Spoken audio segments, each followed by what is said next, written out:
दोस्तों नमस्कार, स्वागत है आपका रियल स्टडी एजुकेशन प्लेटफॉर्म पर। दोस्तों शिक्षा मनोविज्ञान की आज की जो टेस्ट सीरीज़ है वो 47 नंबर की टेस्ट सीरीज़ है 47। ठीक है, अब से पहले जो है 46 टेस्ट सीरीज़ कंप्लीट हो चुकी है हमारी। टॉपिक वाइज टेस्ट सीरीज़ चल रही है दोस्तों। आज का जो हमारा टॉपिक है वो है अभिवृत्ति। अभिवृत्ति नहीं है, अभिवृत्ति है। इसके अंदर जो मोस्ट रिपीटेड जो भी क्वेश्चन हैं पीछे के एग्ज़ाम्स में पूछे गए हैं और आगे वाले आने वाले एग्ज़ाम्स के अंदर जो पूछे जाएंगे वो सारे के सारे एक्सेप्टेड क्वेश्चन यहाँ पे डाले गए हैं दोस्तों। ये जो टेस्ट सीरीज़ है आपके किसी भी राज्य का टेट, चाहे रीट हो, सीटेट हो, अचटेट हो, यूपी टेट, सुपर टेट या फिर DEET के द्वारा जो TGT PGT के एग्ज़ाम चल रहे हैं उनके अंदर शिक्षा मनोविज्ञान जो सब्जेक्ट लग रहा है उन सभी के लिए बहुत ही महत्वपूर्ण टेस्ट सीरीज़ है दोस्तों। आप इसको ज्वाइन ज़रूर करें।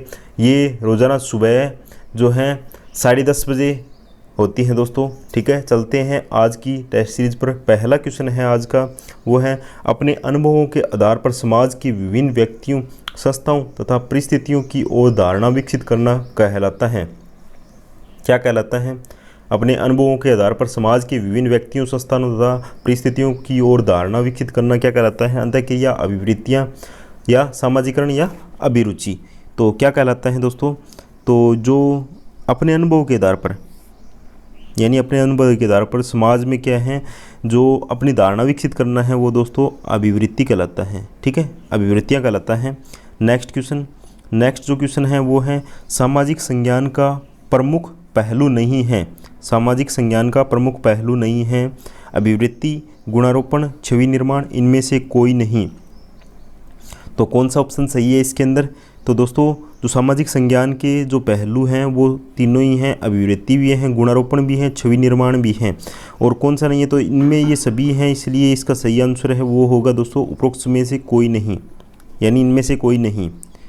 नेक्स्ट क्वेश्चन, व्यक्ति का सामाजिक संज्ञान होता है। व्यक्ति का सामाजिक संज्ञान होता है किस प्रकार का? जटिल प्रक्रम, बहुआयामी प्रक्रम, एक और दो दोनों ही नहीं। तो इसका सही आंसर क्या है? इसका सही आंसर की बात करें तो इसमें सही आंसर है वो है ऑप्शन नंबर हमारा जो 3 है वो, यानी ऑप्शन 1 और 2 दोनों सही है। जटिल प्रक्रम भी है और बहुआयामी प्रक्रम भी है व्यक्ति का सामाजिक संज्ञान। ठीक है। नेक्स्ट क्वेश्चन, समाज के अन्य व्यक्तियों के गुणों तथा विशेषताओं का अनुमान लगाना कहलाता है। समाज के अन्य व्यक्तियों के गुणों एवं विशेषताओं का अनुमान लगाना क्या कहलाता है? अभिवृत्ति कहलाता है, गुणारोपण कहलाता है, छवि निर्माण कहलाता है, या फिर इनमें से कोई नहीं। यानी कोई भी व्यक्ति है उसके गुण या विशेषता का अनुमान लगाना दोस्तों उसका छवि निर्माण होता है। यानी वो किस प्रकार का व्यक्तित्व रखता है, किस प्रकार की उसकी छवि है समाज के अंदर, छवि निर्माण यानी उसके बारे में सोचना ही छवि निर्माण है। ठीक है। नेक्स्ट, अभिवृत्ति की प्रमुख विमाएँ हैं संज्ञान, भाव, व्यवहार प्रवृत्ति, उपरोक्त सभी। तो कौन सा अभिवृत्ति की प्रमुख विमाएँ हैं? तो इसका सही आंसर है वो है उपरोक्त सभी। ये तीनों ही ऑप्शन है यहाँ पे है, संज्ञान है, भाव है, व्यवहार प्रवृत्ति है, वो अभिवृत्ति की प्रमुख विमाएँ हैं दोस्तों। ठीक है। नेक्स्ट, अभिवृत्ति के अधिगम की प्रमुख प्रक्रिया कौन सी है? अभिवृत्तियों के अधिगम की प्रमुख प्रक्रिया कौन सी है? पुरस्कार एवं दंड, साहचर्य, प्रतिरूपण, उपरोक्त सभी। तो कौन सा ऑप्शन इसके अंदर सही है? तो इसके अंदर सही आंसर की बात करें तो जो ऑप्शन पहला और दूसरा और तीसरा है पुरस्कार एवं दंड, साहचर्य, प्रतिरूपण, ये तीनों ही सही हैं, इसलिए इसका ऑप्शन नंबर 4 सही हो जाएगा। अभिवृत्तियों के अधिगम की प्रमुख प्रक्रिया है वो पुरस्कार और दंड है, साहचर्य है, प्रतिरूपण है। ठीक है। नेक्स्ट क्वेश्चन, अभिवृत्तियों के अधिगम की प्रमुख प्रक्रिया नहीं है। अभिवृत्तियों के अधिगम की प्रमुख प्रक्रिया नहीं है अनुन्यात्मक संचार, अभिवृत्ति परिवर्तन, प्रतिरूपण, इनमें से कोई नहीं। तो कौन सा ऑप्शन सही है इसके अंदर? इसके अंदर सही आंसर की बात करें तो इसका सही आंसर है वो है इनमें से कोई नहीं। अभिवृत्तियों के अधिगम की प्रमुख प्रक्रिया हैं, ये 4 ऑप्शन दिए हुए हैं, इनमें से कोई नहीं है। ठीक है। नेक्स्ट क्वेश्चन, अनुन्य सिद्धांत का प्रतिपादन किसने किया था? अनुन्य सिद्धांत का प्रतिपादन किसने किया था? तो किसने किया था? होलैंड व साथी ने किया था, बेरन तथा बर्न ने किया था, लियोन फेस्टिंजर ने किया था, या फेल्डमैन ने किया था? तो किसने किया था इसका अनुन्य सिद्धांत का प्रतिपादन? अनुन्य सिद्धांत का प्रतिपादन है वो दोस्तों होलैंड व उनके साथी ने किया था। ठीक है, ऑप्शन 1 सही है। नेक्स्ट क्वेश्चन, एक लड़के द्वारा अपने बड़े भाई के व्यवहार का प्रक्षेपण कर सामाजिक अधिगम द्वारा पढ़ाई के लिए सकारात्मक अभिवृत्ति विकसित कर लेना कहलाता है। ये एक अप्लाइड क्वेश्चन है दोस्तों। क्या कहलाता है? अभिवृत्ति परिवर्तन कहलाता है, प्रतिरूपण कहलाता है, या फिर अभिवृत्ति निर्माण कहलाता है, या साहचर्य कहलाता है। तो कौन सा ऑप्शन सही है इसके अंदर? एक लड़के द्वारा अपने बड़े भाई के व्यवहार का प्रक्षेपण कर सामाजिक अधिगम द्वारा पढ़ाई के लिए सकारात्मक अभिवृत्ति विकसित कर लेना, यानी उसका भाई, जैसे मान लो किसी का भाई है गवर्नमेंट जॉब में है, उसको देख कर क्या है, उसके व्यवहार को देखकर क्या है, उसके अपने जो आगे का क्षेत्र है, यानी अब जो अपने फील्ड है उसके अंदर सकारात्मक सोच विकसित करना क्या कहलाता है? तो क्या कहलाता है इसके अंदर? तो इसमें सही आंसर है वो प्रतिरूपण है। ठीक है, दूसरे का जो प्रक्षेपण करके जो भी सकारात्मक अभिवृत्ति होती है वो प्रतिरूपण कहलाती हैं। नेक्स्ट, अनुनयात्मक संचार अभिवृत्ति परिवर्तन तभी सफल होता है जब प्रतिक्रिया व्यक्ति के मत को संशयात्मक बनाती है, प्रतिक्रिया उस प्रश्न का उत्तर प्रस्तुत करती है। ये दो कारण दिए हुए हैं। ठीक है, ये सफल होने के कारण दिए हुए हैं, तो कौन से सही हैं दोनों में से? केवल एक सही है, केवल दो सही है, एक व दो दोनों सही हैं, इनमें से कोई नहीं। तो सही आंसर की बात करें, सही आंसर है दोस्तों ऑप्शन 3 नंबर ऑप्शन सही है। जो दोनों ही कारण हैं वो तर्क संगत हैं दोस्तों। ठीक है, दोनों ही कारण इस पर सूट बैठते हैं। नेक्स्ट क्वेश्चन, अनुनयात्मक संचार के पक्ष होते हैं 2, 3, 4, 5। तो कितने होते हैं? 2, 3, 4, 5 अनुनयात्मक संचार के पक्ष होते हैं। कितने? तो सही आंसर इसमें कौन सा है? इसमें सही आंसर की बात करें तो अनुनयात्मक संचार के हैं दोस्तों 4 पक्ष होते हैं। ठीक है, 4 पक्ष होते हैं। नेक्स्ट, अभिवृत्ति का प्रमुख कारक नहीं है। अभिवृत्ति का प्रमुख कारक नहीं है संचारकर्ता की शक्ति, संचारकर्ता द्वारा श्रोता को पुरस्कृत व दंडित करने की सीमा, संचारकर्ता को श्रोता के विश्वास के अनुपालन में अवज्ञा की जानकारी, इनमें से कोई नहीं। तो कौन सा ऑप्शन सही है? इसके अंदर सही आंसर की बात करें तो अभिवृत्ति का प्रमुख कारक है वो इनमें से कोई नहीं है। ठीक है, इनमें से कोई नहीं है। नेक्स्ट, संज्ञानात्मक विसंवादिता का सिद्धांत के प्रतिपादक कौन है? जो संज्ञानात्मक विसंवादिता का सिद्धांत है उसको किसने दिया था? हॉलैंड व साथी ने, बेरन व वर्न ने, लियोन जो फेस्टिंजर हैं उसने, या फिर फेल्डमैन ने। तो किसने दिया था दोस्तों? इसका सही आंसर है वो है लियोन फेस्टिंजर।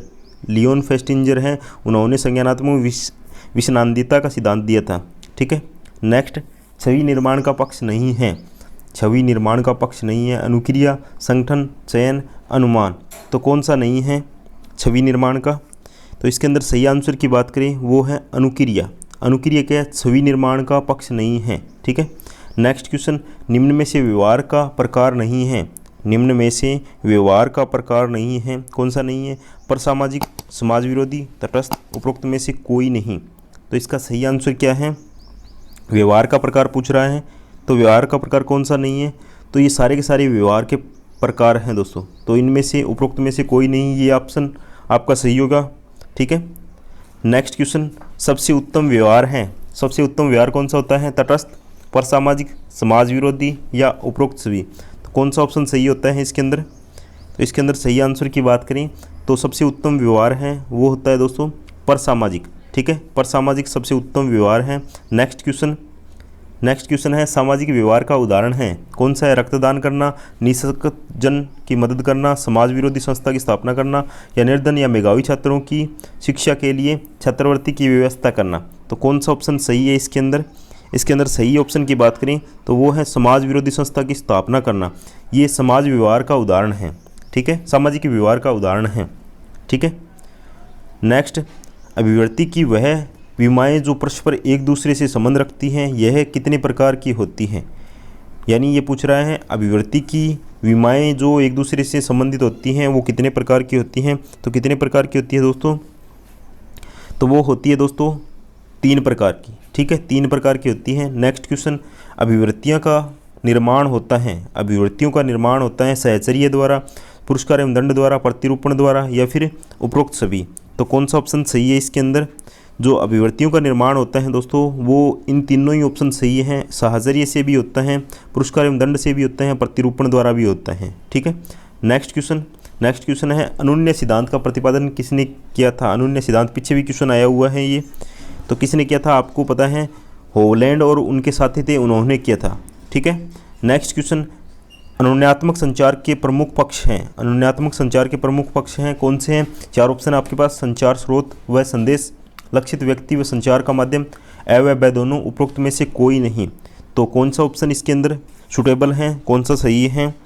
तो इसका सही आंसर है वो है दोस्तों अ और ब दोनों। अनुन्यात्मक संचार के पक्ष हैं वो हैं दोस्तों संचार स्रोत व संदेश होता है, जो लक्षित व्यक्ति व संचार का माध्यम भी होता है। ठीक है, दोनों ही ऑप्शन सही हैं। नेक्स्ट क्वेश्चन है, पूर्वाग्रह एक प्रकार की है, अभिव्यक्ति है, भाव है, विचार है या फिर व्यवहार है। तो कौन सा ऑप्शन सही है? पूर्वाग्रह एक प्रकार की क्या है? पूर्वाग्रह एक प्रकार की दोस्तों एक प्रकार से अभिव्यक्ति होती है। ठीक है, पूर्वाग्रह एक प्रकार से अभिव्यक्ति है। ठीक है। नेक्स्ट क्वेश्चन, पूर्वाग्रह में कौन कौन से संगठक पाए जाते हैं? संज्ञानात्मक संगठक, भावात्मक संगठक, व्यवहारात्मक संगठन, उपरोक्त सभी। तो कौन सा ऑप्शन इसके अंदर सही है? सही आंसर की बात करें तो जो पूर्वाग्रह में दो संगठक होते हैं वो दोस्तों ऑप्शन में सारे के सारे दिए हुए हैं, उपरोक्त सभी हैं। इसके अंदर संज्ञानात्मक संगठक भी होता है, भावात्मक संगठक भी होता है, व्यवहारात्मक संगठक भी होता है। ठीक है। नेक्स्ट क्वेश्चन, पूर्वाग्रह की कौन सी अभिव्यक्ति विभेद कहलाती है? पूर्वाग्रह की कौन सी अभिव्यक्ति विभेद कहलाती है? संज्ञानात्मक, व्यवहारात्मक, भावात्मक, उपरोक्त में से कोई नहीं। तो इसका सही आंसर क्या होगा? इसका सही आंसर है पूर्वाग्रह की जो अभिव्यक्ति है विभेद कहलाती हैं, तो वो कहलाती हैं दोस्तों व्यवहारात्मक। जो व्यवहारात्मक अभिव्यक्ति होती है वो विभेद कहलाती है, विभेद अभिव्यक्ति। ठीक है। नेक्स्ट और अंतिम क्वेश्चन, किसी समूह के सदस्यों के बारे में विश्वासों का एक ऐसा संग्रह है जिसमें विवेक की आधार की कमी होती है, रूढ़ि युक्ति कहलाती है। उक्त परिभाषा किसने दी थी? यहाँ पे एक डेफिनेशन दी हुई है और 4 जो है मनोवैज्ञानिकों के नाम दिए हुए, सोर्सेन है, सरासन है, बेरन है या फ्राइड है। 4 ऑप्शन दिए हुए हैं। तो कौन सा मनोवैज्ञानिक इसके अंदर जिसने परिभाषा दी थी, सही कौन सा है? तो जो बेरन है, ऑप्शन सही है। बेरन ने ये परिभाषा दी थी कि किसी समूह के सदस्यों के बारे में विश्वासों का एक ऐसा संग्रह जिसमें विवेक के आधार की कमी होती है, रूढ़ि युक्ति कहलाता है। ये जो परिभाषा है बेरन ने दी थी दोस्तों। ठीक है।